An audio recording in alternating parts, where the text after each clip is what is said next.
మనతో పాటు భారతీ శంకరపీఠం వ్యవస్థాపకులు ప్రముఖ ఆధ్యాత్మికవేత్త బ్రహ్మశ్రీ అన్నవరపు తిరుపతి మూర్తి అవధాని గురువు గారు ఉన్నారు. వారితో మాట్లాడదాం. గురుగారు నమస్కారం అండి. ఓం శ్రీ మహాగణాధిపతయే నమః. ఉగాది విశ్వావసునామ సంవత్సరం. ఆ రోజున ఖచ్చితంగా ఇవి పాటించండి, చాలా బాగుంటుంది, సంవత్సరం అంతా హాయిగా ఉండొచ్చు అనేటువంటి నియమాల్లాగా ఏమైనా ఉన్నాయా అండి? అసలు ఉగాది రోజు ఏం చేయాలి, ఏ దైవారాధన చేయాలని చాలా మందికి సందేహం. అంటే ఆచరిస్తారు అంటే చెప్తాను. తప్పకుండా అండి. తప్పకుండా అని మీరు అంటున్నారు కానీ దాదాపుగా ఆచరించరమ్మా. ఎందువల్లనంటే మీరు ఆశీర్వదించండి గురుగారు. ఉపయోగం లేదమ్మా.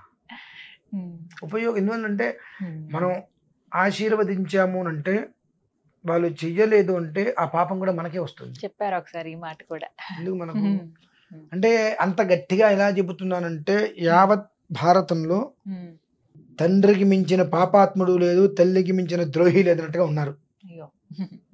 నగాయత్ర్యా పరం మంత్రం నమాతు పరదైవతం. ఎన్ని సినిమాలైనా చూడు, ఆ ఇంటికి హీరో తండ్రి.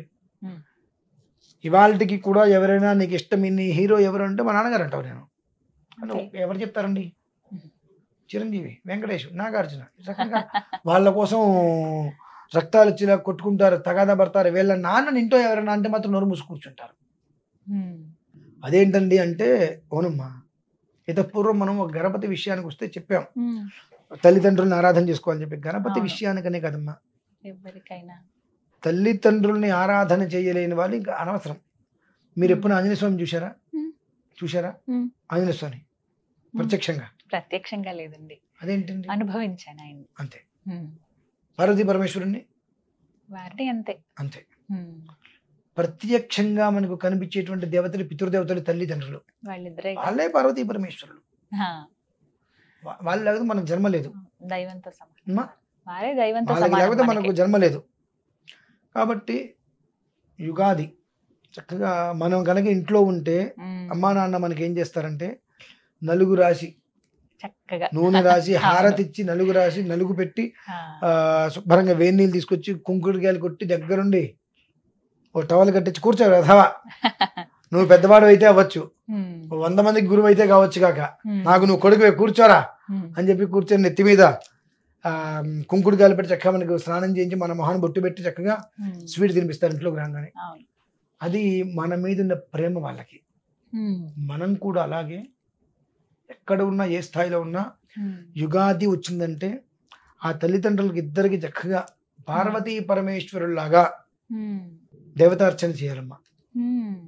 శుభ్రంగా వాళ్ళకి పాదాలు కడిగి అని నెత్తిమిచ్చెలుకొని, ఇంకా నిజం చెప్పాలంటే తీర్థంలాగా తీసుకోవాల్సిన నీళ్ళు అవేనమ్మా. నీకు జన్మనిచ్చింది ఎవరు? వారే కదా.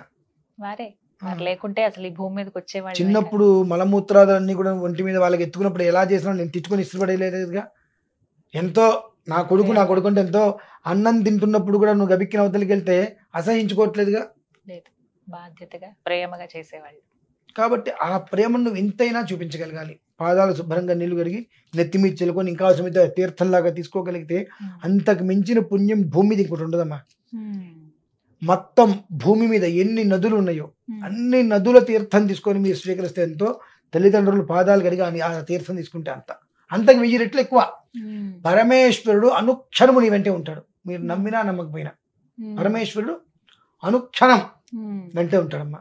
వచ్చేస్తారు అట్లా ఏం లేదు. తల్లిదండ్రులకు మీరు సేవ చేస్తున్నంత కాలము పరమేశ్వరుడు రాకెట్లోకి వస్తే, నాయన ఈశ్వర ఆగక్కడ, అమ్మా నాన్నకి సేవ చేసుకుంటానంటే నిలబడతాడండి ఎంతసేపు అయినా అక్కడ. ఆయనకి కావాల్సిందేంటి? నాకు నువ్వు వచ్చేవాలేదు కాదు, మీ తల్లిదండ్రులను చూస్తున్నావు, నువ్వు వచ్చి నేను భౌతిక భిక్షాందేహి అని అడిగా నిన్ను, ఆగు నువ్వు అక్కడ అమ్మ నాన్నకి సేవ చేసుకుంటున్నా అంటే వచ్చేంతకు అవుతాడమ్మా అక్కడ ఆయన. అది భగవంతుడు మనకిచ్చే, భక్తులకి ఇచ్చేటువంటి గొప్ప యోగం. భక్తుల మీద ఉన్నటువంటి ప్రేమ మనం అది గమనించగలుగుతామా? అది ఆస్వాదించడానికి కూడా మనకు అర్హత లేవు. కాబట్టి కనీసం మొదట్లో ఎవరు చెయ్యరు అన్నాగా నేను చెయ్యను అన్నందుకైనా ఈగో హట్ అయినా కొంతమంది చేస్తారేమో నా ఉద్దేశం. ఈగో హట్ అయినా కొంతమంది ఈగోగా బాప్ అంటారు, వాళ్ళు అసలు చేయరు, అన్నందుకైనా చేయరు. ఈగో హట్ అయినా కొంతమంది చేసిన జీవితాలు బాగుపడతాయి. తల్లిదండ్రులు శుభ్రంగా పాదాలు కడిగి నీళ్ళు ఎత్తిమిచ్చుకొని ఒక చుక్క తీర్థంలాగా తీసుకొని పుష్పాలతో అర్చన చేసుకొని సాష్టాంగ నమస్కారం చేసుకొని ఆ తర్వాత వాళ్ళని అక్కడ కూర్చోబెట్టి పంచాంగ శ్రవణం ఆ నాన్నగారికి ఇచ్చి అంటే పెద్దవాళ్ళకి ఇస్తే వాళ్ళు చదువుతారు మొత్తం అంతా. ఆ పిల్లలు వాళ్ళ పాదాల దగ్గర కూర్చొని చదివిన తర్వాత వాళ్ళ చేత అక్షతలు వేయించుకొని అందరూ కలిసి భోజనం చేయడం, ఈశ్వరారాధన చేసుకొని, ఇది స్వతసిద్ధంగా ప్రతి ఇంట్లో కూడా చేయవలసిన విధానం. మనం నాకు తెలిసి మా పూర్వం నుంచి కానీ నేను చూసినవి కానీ మా ఇళ్లలో కానీ ఆ ఉగాది పచ్చడి తయారు చేసేసుకొని పొద్దున్నే మనం అంటే ఇప్పుడు 7 8 రాక్షసులం కదా, ఈ అంశం మొత్తం రాక్షసాంశ కాబట్టి 7 ఇప్పుడు నిద్రలు చేస్తున్నాం. 4:30 5 నిద్రలేసి కట్టెలు పోయి పెట్టేసేసి దాని మీద గంగాలం పెట్టేసేసి వెన్నీళ్ళు తలండి భోంచేసి కొత్త బట్టలు కట్టుకుని రాగానే దేవుడి దగ్గర కూర్చోబెట్టి దేవుడికి నమ్మకాలు మా చెప్పించేవారు.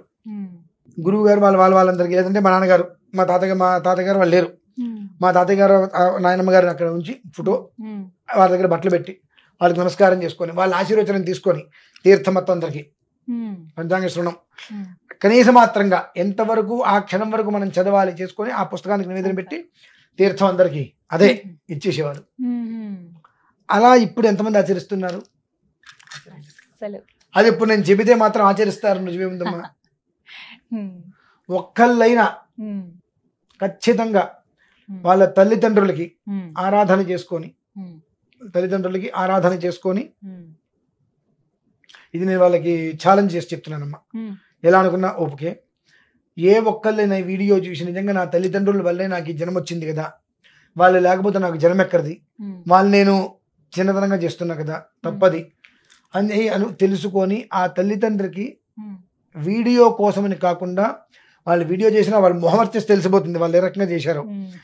తల్లిదండ్రుల మీద నిజమైనటువంటి భక్తి ప్రేమతో వాళ్ళకి శుభ్రంగా పాదాలు కడిగి వాళ్ళ పాదపూజ చేసి వాళ్ళ చేత ఆశీర్వచనాలు తీసుకున్నటువంటి వాళ్ళు ఆ 1 నిమిషమో 2 నిమిషమో నా కనుక వీడియో తీసి పంపిస్తే 360 శివలింగాలు నా దగ్గర ఉన్న వాటిని వారింటికి నేను తీసుకెళ్ళి అభిషేకం చేయించుకొస్తానమ్మా.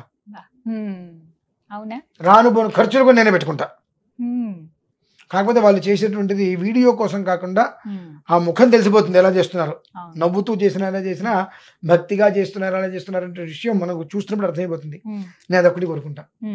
2 అలా మాతా చతే పితా చతేగ్రం వృక్షస్య రోహత, అలా ఎవరైతే కనుక తల్లిదండ్రుల మీద ఉండేటువంటి ప్రేమని ఖచ్చితంగా అవసరం కోసమో అవకాశం కోసమో కాకుండా నాకు జన్మనిచ్చిన తల్లిదండ్రికి యుగాది రోజు నాడు విశ్వావసు అంటే మనకు 14 రకాలైనటువంటి సత్యవసులు, ఇట్లా విశ్వదేవులు 14 రకాల మంది, అలాగే అష్టవసువులు 8 మంది, అందులో ప్రధానమైన భీష్ముడు అష్టవసువులలో ఇలా వీళ్ళు ఉంటూ ఉంటారు. ఎవరైతే గనక అంటే వీళ్ళందరూ కూడా తల్లిదండ్రుల కోసం అన్నీ వదిలేసుకున్న వాళ్ళు. భీష్ములు వారు మంచి యవ్వనంలో పూర్తిగా మీసాలు కూడా రాని రోజుల్లోనే తండ్రి కోసం, తండ్రి సంతోషం కోసం తన జీవిత మొత్తాన్ని కూడా బ్రహ్మచర్యంగానే అందుకని వాళ్ళంత గొప్ప వాళ్ళు అయ్యారమ్మా. అలా తల్లిదండ్రుల కోసం వీళ్ళందరూ వదులుకునేవారు. అటువంటి స్థితిలో ఆ విశ్వావసు అనేటువంటి చాలా గొప్పగా వచ్చింది కనుక తల్లిదండ్రుల క్షేమార్థం అన్నీ వదిలేసుకొని ఉన్న వాళ్ళు ఎవరైతే ఉన్నారో వారిని తలుచుకొని తల్లిదండ్రులకు నిజంగా సేవ చేసుకున్నట్లయితే నేను ఇంతకాలం అనుష్ఠానం చేసినటువంటి కొన్ని లక్షల మంత్ర జపం ఏదైతే ఉంటుందో ఆ కుటుంబాలకు ధారపోస్తారమ్మా. మరలా నేను అనుష్ఠానం చేసుకుంటా, మళ్ళీ 5 నెలలు 6 నెలలు నాది కాదనుకుంటా కూర్చొని అనుష్ఠానం మళ్ళీ అంత శక్తి తెచ్చుకుంటా. ఈ శక్తిని మొత్తం నేను ధారపోయగలుగుతా. కాకపోతే నాకు కావాల్సింది ఏంటి అంటే భర్తికుండంగా మాత్రం తల్లిదండ్రులకి ఇబ్బంది పెట్టి తల్లిదండ్రులను ఏదో ఒకటి చేసి ఏ ప్రయత్నం చేసి గుళ్ళు కట్టినా గోపురాలు కట్టినా బంగారు ధ్వజస్తంభం పెట్టినా ఇసగలేనంత ఫలితం మీకు రాదు. కనుక రోజు ఎట్లాగో మన బ్రతుకు చేయం. విశ్వావసోత్ర గంధర్వదండే రాత్రిత్రయం వసః ఆవయో ప్రీతిముత్పాద్య రక్షమాం శుభలక్షణం. అంటే మా లక్షణాన్ని రక్షించు, ఇక్కడి నుంచి మేము శుభలక్షణంతో ఉంటాం, అంటే మంచి లక్షణంతో కూడి ఉంటాము, రక్షించమని వేడుకోవటం. ఆ రక్షించాలంటే ఎవరు? పితృదేవతల తర్వాతే బ్రహ్మ విష్ణు మహేశ్వరుడు అమ్మవారు కావచ్చు, ఆంజనేయ స్వామి కావచ్చు, ఎక్సెట్రా ఎక్స్వైజెడ్ ఎవరైనా సరే వీళ్ళ తర్వాతే. కాబట్టి వాళ్ళకొక్కరిని పాద పూజ చేసుకు మీరు అనిపిస్తుందేమో అదేంటండి నియమం చెప్పండి అంటే వీళ్ళని చెప్తారు ఏంటండి అని అనిపించచ్చు. ఇంకో నియమం ఏదైనా ఉందా మా చెప్పండి ఒక మాట. నేను అన్నాను కదా, ఇంకొక నియమం ఏదైనా ఉందా? ఇంకేవి కనిపించట్లేదు. వాళ్ళని మించిన నియమం లేదు, వాళ్ళని ధిక్కరించి చేసేటువంటి పాపం లేదు, వాళ్ళని కాదు అని చెప్పి ఏం చేసినా ఫలితం లేదు. నువ్వు ఏం చేసినా చెప్పిన వాళ్ళకి చేయగలిగితే చాలు, మొత్తం యావత్తు ముక్కోటి దేవతలు వచ్చి నీ కొంపలో కూర్చుంటారు. వాళ్ళు నువ్వు సేవ చేసుకుంటూ ఉంటే చాలు. పోయింది అనే పదం లేకుండా వచ్చింది ఏం చేయాలో తెలియదు అనే స్థితి భగవంతుడు ఇస్తాడు నీకు. అది చేయాలమ్మా. కావాలి కాబట్టి రోజు చేసిన చెప్పిన కనీసం విశ్వావసు ఆ సంవత్సరం ప్రాతకాలంలో తీర్థం తీసుకోవడానికి పూర్వంగా పితృదేవతలకి పాదోదకాన్ని నువ్వు తీర్థంగా తీసుకో. అనంతరం సరే వారికి ఒకవేళ ఏదన్నా చదవలేకపోవచ్చు, అర్థం కాకపోవచ్చు, మీరే అక్కడ కూర్చొని 2 పంచాంగంలో ఏదన్నా ఒక శ్లోకం, పంచాంగంలో మొట్టమొదటి శ్లోకమైనా సరే పంచాంగమాకర్ణ్యత అని చివరికి వస్తుంది, ఒకే ఒక శ్లోకం, అదేనా చదువుకొని నమస్కారం చేసుకొని నివేదన పెట్టి ఆ తీర్థాన్ని తీసుకోగలిగితే ఆ సంవత్సరాంతము కూడా శుభంగానే ఉంటారమ్మా. యుగాది అంటే వెళ్ళిపోయిందని మళ్ళీ మనం చూడలేము. అవునండి, అది నిజమే, అవకాశం లేదు కదా. ఈ క్రోధనామ సంవత్సరం వెళ్ళిపోతుంది, మళ్ళీ చూడగలమా? 60 సంవత్సరాల తర్వాత చూస్తాం కదండి అంటాం. 2024 మళ్ళీ రాదనేది కదా జన్మలో మనం చూడలేం. అందుకనే దీని యుగాది, మళ్ళీ చూడలేని దాన్ని యుగాది. చెప్పారు. యుగాంతం, యుగాంతం ఉంటే కొత్త అయిపోతుంది కదండి. ఈ యుగాది అయిపోయింది, ఈ యుగం అంతం అంటే ఏ సంవత్సరానికి ఆ సంవత్సరం అది అయిపోయింది, ఇక మళ్ళీ రాదు కాబట్టి అది అంతం అయిపోయింది. అట్లా ఆ యుగాంతం అంటే దేశం పాడైపోతుంది అనేటువంటిది కాదమ్మా మన ఆలోచనలు. కనుక ఈ ఒక్కటి చేసుకోగలిగితే త్రయస్త్రిగుం సత్తంత ఓయేవి తత్ నిరేజ ఇమం యజ్ఞగు స్వధయా దదంతే తేషాన్ చిన్నం ప్రత్యయ తద్దధామి స్వాహ ఘర్మో దేవాగం అప్యేతు. త్రయస్త్రిగుం శత్తంతవో 33 కోట్ల మంది దేవతలు ఉన్నారు. వాళ్ళందరూ నిన్ను మెచ్చి నీ ఇంటికి వచ్చి కూర్చోవాలి అనంటే కనీసం ఒక్కరోజు, ఆ రోజైనా సరే, యుగాది అంటే యుగం ప్రారంభమవుతుంది, ఆ ఒక్కరోజు కూడా మొట్టమొదటిగా పార్వతీ పరమేశ్వర రూపంగా భావించి నీ తల్లిదండ్రికి నమస్కారం చేసిన తర్వాతే ఇంకో దేవుడికి నమస్కారం చేయగలిగితే నువ్వు అదృష్టవంతుడివే. అంతేనండి. ఇంతకు మించి నేను ఇంకా చెప్పడం కూడా అవసరం లేదు. ఇవి ఉపయోగం లేదని కూడా చెప్తాను. అంటే ఇది వినటానికి ఎవరు సిద్ధపడరు. ఎందుకు తెలుసా అండి? ఇది వినటం వలన వాళ్ళకి పుణ్యం వస్తుందేమో, తెల్లవారితో కోట్ల రూపాయలు వస్తాయంటారు. నేను చెప్పట్లేదు కదా. మీరు ఈ దీపారాధన పెట్టండి, ఈ దీపారాధన చేయండి, తెల్లవారితో కోట్లు అనగానే రావణ విషయం వాళ్ళకి తెలుసు. కానీ ఏమో వస్తుందేమో అని ఒక ఫీలింగ్. ఇది వినటం వల్ల కూడా పుణ్యమే వస్తుందమ్మా. కనీసం ఈ చెప్పిన విషయాలు వినటం వలన కూడా పుణ్యం లభ్యమవుతుంది. ఎందువలన? ఎవరైతే తల్లి తండ్రులను వృద్ధాశ్రమంలో వేసి ఇంట్లో వాళ్ళు సుఖంగా సంతోషంగా ఉంటున్నామని అనుకుంటారో వారి ఇంట్లో మనం మంచిని కూడా తాగకూడదమ్మా. ఆ రోజుతో వాళ్ళు చచ్చిపోయిన వాళ్ళు అవుతారు. అశౌచ నియమాలంటే చనిపోయిన తర్వాత పట్టేది కదమ్మా. తల్లి తండ్రి బ్రతికుండంగానే వాళ్ళని తీసుకెళ్ళి వృద్ధాశ్రమంలో వేస్తారు చూసారా? ఎప్పుడైతే వృద్ధాశ్రమంలో వేసారో ఆ క్షణం నుంచే ఆ కొడుకులు చనిపోయిన వాళ్ళ ఇంట్లో మనం అయితే మంచిని కూడా తాగకూడదు. వాళ్ళని వెలివేసినట్టుగా ఉండాలి. వాళ్ళు ఏ పుణ్య కార్యక్రమానికి, ఏ పెళ్లికి, పేరంటానికి పిలిచినా అది అశోచం మొత్తం, అదంతా కూడా పిశాచు కూడా అయిపోతుంది. అక్కడ మొత్తం కూడా అశోచం అయిపోతుంది. అది మైల్ అంటారు చూసారా అండి? ఆ క్షణంతో మొత్తం అదంతా అదే అవుతుంది అక్కడ. అందుకనే కొన్ని సూత్రాలు కూడా కొన్ని వివరాలు చెబుతూ ఉంటారు. అవన్నీ ఇప్పుడు చెప్పినా కొంతమంది ఏడిస్తేస్తూ ఉంటారు మళ్ళీ. కానీ మనకేంటంటే నువ్వు ఏడుస్తే ఎంత, నవ్వుతే నాకెందుకు, విషయం చెబితే నువ్వు అర్థం చేసుకుంటావునంట. అంటే ఇవాళ ఎందుకు చెప్పవలసి వచ్చింది మీరు అడిగిన దానికి ఈ విషయాలు అంటే, వృద్ధాశ్రమంలో ఒకవేళ తల్లిదండ్రి కనుక పెట్టినట్లయితే మీరు బ్రతికున్నారు, మీరు అశుద్ధం కాదు తినేది అన్నము అనుకున్నట్లయితే, రేపటి రోజు ఆ యుగాది ముందు రోజైనా కనీసం వాళ్ళని తీసుకొచ్చి ఇంట్లో వాళ్ళకి చేసుకోవాల్సిన సేవ చేసుకొని ఈ రోజు నుంచైనా మరలా వాళ్ళకి పంపించకుండా మేము బ్రతికే ఉన్నాము, మాకు అశౌచం లేదు, మైల లేదు, మేమందరిలోకి వెళ్ళవచ్చు, మా ఇంటికి అందరూ రావచ్చు, మేము వెలవేసిన వాళ్ళ కాము అని అనుకోవడానికి ఒక అవకాశం భగవంతుడు ఇచ్చాడు అనే ఉద్దేశంతో చెప్తున్నానమ్మా. ఎందుకంటే భూమి మీద అత్యంత హేయమైంది, దారుణమైంది, 100 మందిని చంపినా రాని పాపం తల్లిదండ్రులను తీసుకెళ్లి వృద్ధాశ్రమంలో పడేస్తూ వస్తుందమ్మా. ఏ క్షణమైతే నువ్వు వృద్ధాశ్రమంలో తల్లిదండ్రులను పెట్టి ఇంటికి వచ్చావో ఆ క్షణం నుంచి తల్లిదండ్రులు ఉన్నారు, నీకు అశౌచం, నువ్వు చనిపోయిన వారితో సమానం అవుతావు.